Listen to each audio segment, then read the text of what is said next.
So, we need to try to figure out whether or not guys tend to be older than girls when they get their first cell phone.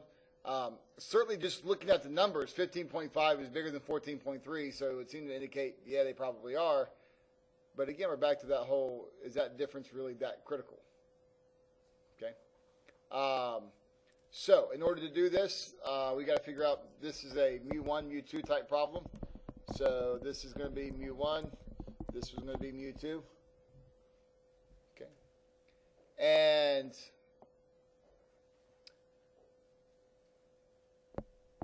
if the guys are older, then mu1 is bigger than mu2. Is that right?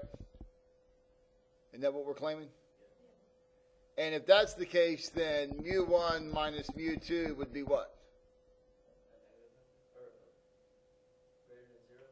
Greater than 0.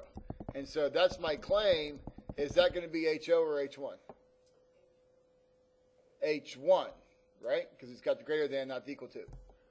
So as we start this, we start off with part A being HO is mu1 minus mu2 is equal to 0. H1 is that mu1 minus mu2 is greater than 0. Now, will this be a left tail, right tail, or a two-tail test? It is a right tail test because of the greater than. If it were not equal to, it would be a two-tail test. No, I knew you were right, and then somebody yelled two-tail. I'm not saying who said that. And that caused a little bit of a concern for me. And by a little bit, I mean like almost a heart attack. Almost as much as somebody calling mu M.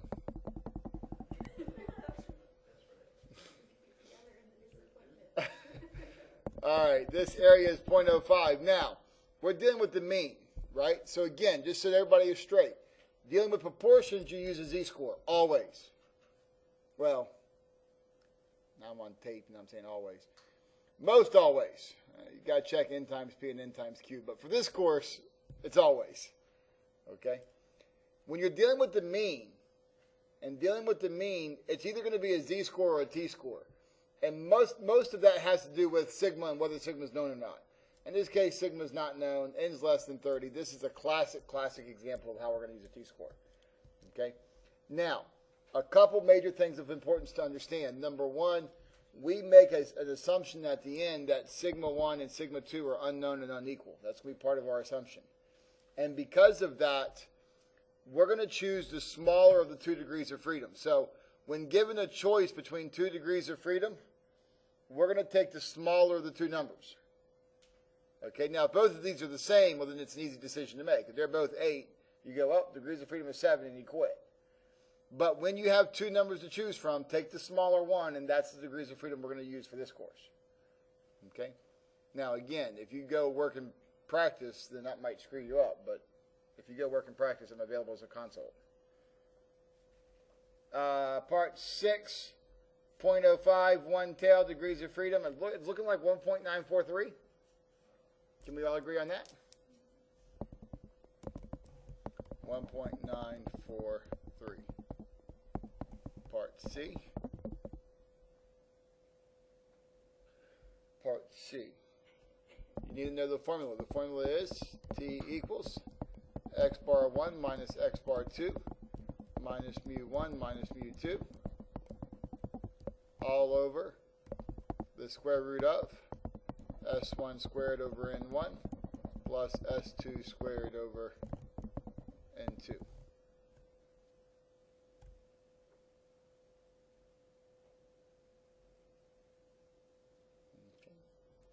Part D.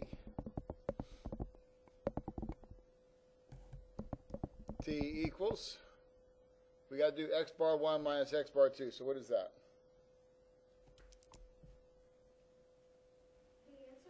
No. 15.5 minus 14.3. Now this is going to be minus 0, which I hope you know doesn't do anything, divided by the square root of 1.93 squared divided by 8 plus 2.41 squared divided by 7. We all agree on that? At this point, we're going to go to the calculator to calculate it. Let's go ahead and clear the screen on that. We're going to do that later. Open parentheses, 15.5 minus 14.3. Again, you notice I'm going to leave the minus 0 off. Divide by second square root, 1.93 squared divided by 8 plus 2.41 squared divided by 7. 1.05. Yes? Why is mu1 minus mu2 equals 0 again? The question is, why is mu1 minus mu2 equal to 0? The answer is it's a statement or claim about a population parameter that's assumed to be true until proven otherwise. Okay. So, if this answer is, in fact, 1.05, where does that fall on the graph? And here's 0. It's here, yes? So you failed to reject HO.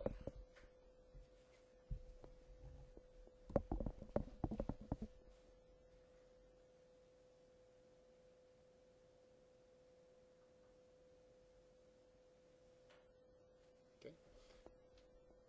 All right. Part F. Part F.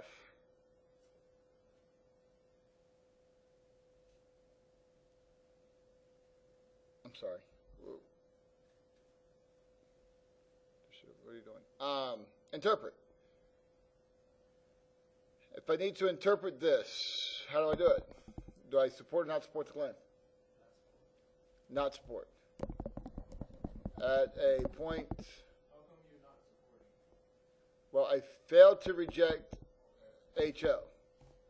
So if I fail to reject HO, then I'm saying that HO is true and H1 is false. And I'm not really saying that, but for the purposes of our education, that's what I'm saying. If this is my claim and the claim is false, well, then I'm not supporting it, am I?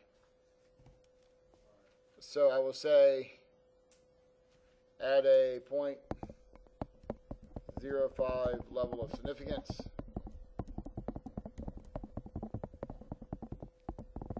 there is not sufficient evidence to support the claim that mu1 minus mu2 is greater than 0. Part G.